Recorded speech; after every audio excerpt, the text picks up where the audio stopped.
Para el programa Razones para Vivir queremos rendirle un homenaje a quien fuera en vida uno de nuestros pioneros periodistas, Jorge Canolo Elorza, que además era economista, y vamos a dialogar con alguien que lo conoció, que trató mucho en su vida, que también ejerció durante mucho tiempo el periodismo, con Jorge Alberto López. ¿Qué tal? ¿Cómo estás? Buenas tardes, Jorge. Bien, Omar. Muchísimas gracias por estar. Realmente un gusto que te hayas acercado. Decías Canolo Elorza y cuántas cosas juntos, ¿no? Pero cuánto tiempo más hubiera querido estar con él. Era un maestro realmente, ¿no? Tenía enseñanzas de vida, no le contaron, las vivió, vivió tantas épocas del país mismo. Su doctrina económica, de alguna forma, era lo que llevaba adelante en cada párrafo, pero siempre con algún matiz condicionado por el momento siempre vinculado a la política. Pero la política no le gustaba demasiado, sí los números, sí la economía. De alguna forma me gusta esa parte, me sigue gustando esa parte y realmente hubiera querido tenerlo acá en estos tiempos con la sabiduría y experiencia que él tenía. Porque además estuvo vinculado a muchos medios importantes de comunicación de la Argentina. Fundador de varios de ellos, Diario Crítica, fundador de tantas cosas en la Argentina, acompañando a Fangio en la Fórmula 1, él era el cronista oficial de La Nación, fue cronista de Clarín, del país de España, es decir, era la persona indicada para consultarlo por lo que fuera. Si no tenía la respuesta inmediata, la conseguía y a un tiempo breve tenía la respuesta. Pero también inmediata. Siempre hay algo importante en su trayectoria, que es nunca se olvidó de Casba, siempre Nunca, vino, jamás. siempre Sí, trabajó sí, por la sí. literatura, por la cultura de nuestro pueblo. Vino después de muchos años a la Escuela 4 con Carlos Garaycochea, también oriundo de Casbas, a una especie de homenaje que se hizo en la Escuela número 4, donde él cursó la primaria, con Carlos, y de ahí nos conocimos en forma simpática, ¿no? Agradable, amena, y de ahí en más fue relacionarse un poco más con él y con lo que él hacía, introducirme en su historia para poder hablar distintos temas con algún conocimiento, ¿no? Muy mínimo comparado con lo de él, pero me gustaba mucho, me gustaba muchísimo. Un hombre muy frontal y capaz de decirte las cosas más violentas con una dulzura y una ternura envidiable, porque podía decirte lo que quisiera, sabía cómo decirlo.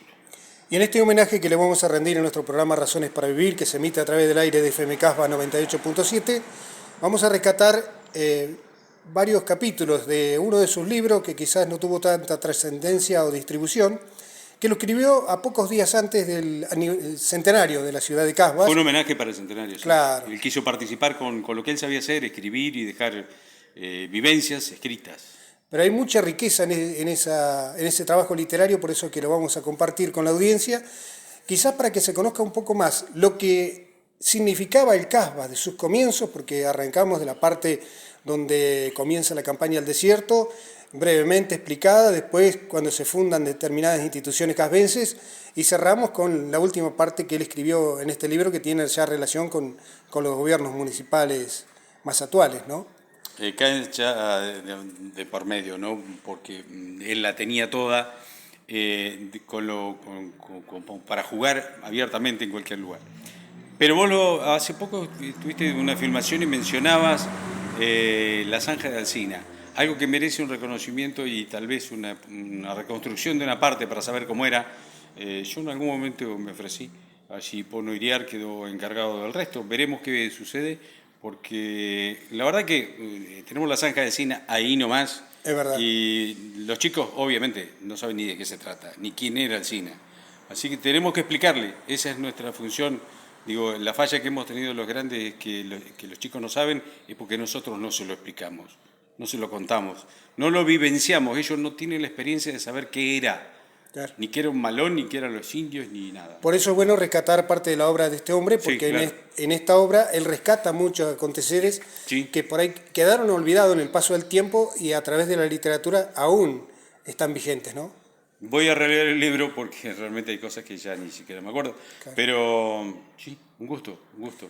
Bueno, gracias Jorge López por Gracias a vos. compartir con nosotros parte de tus vivencias relacionadas con Canono Elorza. Jorge Canono Elorza, que era un periodista que estuvo radicado en Buenos Aires, pero nació aquí en la ciudad de Casbas, y que nosotros, a través de su trayectoria que valoramos como pionero del periodismo, queremos homenajearlo de la mejor manera. Anteriormente escuchábamos la palabra del periodista Jorge Alberto López a referirse al homenaje que le estamos rindiendo en este audio a quien en vida fuera el periodista y escritor y economista Jorge Haroldo Elorza, conocido como Canono Elorza. Y continuando con este homenaje vamos a utilizar de su libro El siglo de Casbas, Semblanzas, una de sus poesías y también una frase, y luego vamos a compartir la primera parte de este libro, porque posteriormente haremos otras notas, otras grabaciones con más material de este importante libro que ha llegado a nuestras manos y que nosotros le vamos a dar plena difusión. Decía Canono, de Casbas somos todos, los que están, los que no están, los que nos fuimos y siempre regresamos. Y su poesía la tituló Soy. Soy de aquellas arenas y virutas, también del empedrado y el asfalto, de la era atómica, de la bulliciosa clase obrera. Llegó irreverente con su presencia a los 40. Soy del riachuelo, de la Boca, del Plata, de la plaza de todos, de los cambios y las frustraciones, testigo de promesas y traiciones. Pero soy de Moreno, de Belgrano y San Martín, de Gardel, Atahualpa y de la Negra, de Juan Gelman, de Contursi y Neruda. Soy de aquella escuela 103 de Casba Cuarentón, del Sulky, Forá, Chevrolet Campeón, de los últimos gauchos con sus pingos. Soy de la memoria y la nostalgia, sustancia del presente, para olvidar el pasado. Soy de Casbas, que preludia. El siglo cuyos pastos pasados cabalgaron los originarios, borrados sin ser borrados, espadas y corceles imponiendo la libertad de otros que no fue la de ellos. Soy del Casba cuarentón, de arenas y virutas, del Casbas que fue y sigue siendo. Y ahora vamos a compartir con ustedes, como les decía, en este audio, una parte del libro que tituló el capítulo número 1, Conjunción. Casbas es el resultado de la consigna alberdiana, gobernar es poblar, desarrollado por los gobiernos de la Organización Nacional, positivistas de la segunda mitad del siglo XIX, y la ocasional relación de don Vitorino de la Plaza, ministro de Hacienda del presidente Nicolás Avellaneda, y de don Miguel Casbas, español, intendente de la Casa de Gobierno.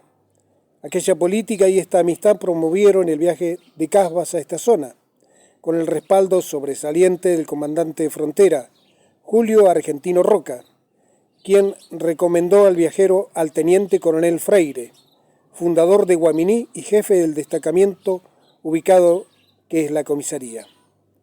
Don Miguel Casbas se había propuesto ser terrateniente. Al poco tiempo de radicarse en Buenos Aires e informarse de la extensión inmensa del campo y la necesidad de ser explotado. Él escuchaba con atención a los entendidos. Lo embargó el pensamiento de sobresalir, de asegurarle el futuro a su familia, de comunicarles a sus padres que lo presentaron a la vida en 1830, que efectivamente vino a hacerse la América. Los respaldos políticos de don Miguel fueron la punta de lanza posibilitadores de reservar más de 39.500 hectáreas, desde la Laguna del Monte, incluida la Isla Grande, hasta la Flora. Estancia con el nombre de la quinta hija de Casbas, Usúa, casada con don Alejandro Caride, ambos impulsores del futuro pueblo y benefactores. El matrimonio construyó en el casco su primera vivienda en 1904, que se conserva.